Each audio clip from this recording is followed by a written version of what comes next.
Corona মহামারী সংকটের মধ্যেই ৩ সপ্তাহের ব্যবধানে আবারও বাংলাদেশ ব্যাংকে বৈদেশিক মুদ্রা রিজার্ভের রেকর্ড হয়েছে।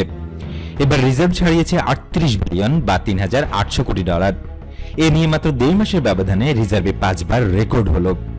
সর্বশেষ গত সোমবার দিন শেষে রিজার্ভের পরিমাণ বেড়ে দাঁড়ায় ৩,৮০৯ কোটি ডলারে। রেমিটেন্সের উপর ভর করেই নতুন উচ্চতায় রিজার্ভে পৌঁছেছে বলে জানিয়েছেন বাংলাদেশ ব্যাংকের দায়িত্বশীল কর্মকর্তারা। এছাড়া বিশ্বব্যাংক, আইএমএফ, এডিবি ও এআইআইবি ঋণ সহায়তাও রিজার্ভ বৃদ্ধিতে অবদান রেখেছে।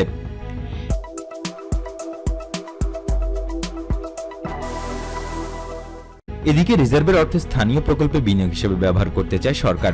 বিষয়টি যাচাই বাছাই করে দেখতে এরই মধ্যে বাংলাদেশ ব্যাংকে চিঠি দিয়েছে অর্থ মন্ত্রণালয়। ওই চিঠির পরিপ্রেক্ষিতে বিষয়টি পর্যালোচনা করে দেখছে কেন্দ্রীয় ব্যাংক। বাংলাদেশ ব্যাংকের তথ্য পর্যালোচনা করে দেখা যায় মাত্র ২.৫ মাসের ব্যবধানে রিজার্ভ ৫বার রেকর্ড করেছে। গত ৩ জুন বাংলাদেশের ইতিহাসে প্রথমবারের মতো রিজার্ভ ৩৪ বিলিয়ন ডলার ছাড়ায়। ৩ সপ্তাহের ব্যবধানে ২৪ জুন সেই রিজার্ভ আরও বেড়ে ৩৫ বিলিয়ন ডলার অতিক্রম করে। এক সপ্তাহ যেতে না যেতেই ৩০ জুন রিজার্ভ ৩৬ বিলিয়ন ডলার ছাড়ায়।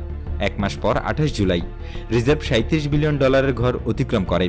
এর ৩ সপ্তাহ পর সোমবার রিজার্ভ ৩৮ বিলিয়ন মার্কিন ডলার ছাড়ালো। গত বছরের ১ জুলাই থেকে ব্যাংকিং চ্যানেলে রেমিটেন্স পাঠালে ২% প্রণোদনা দেওয়া হচ্ছে।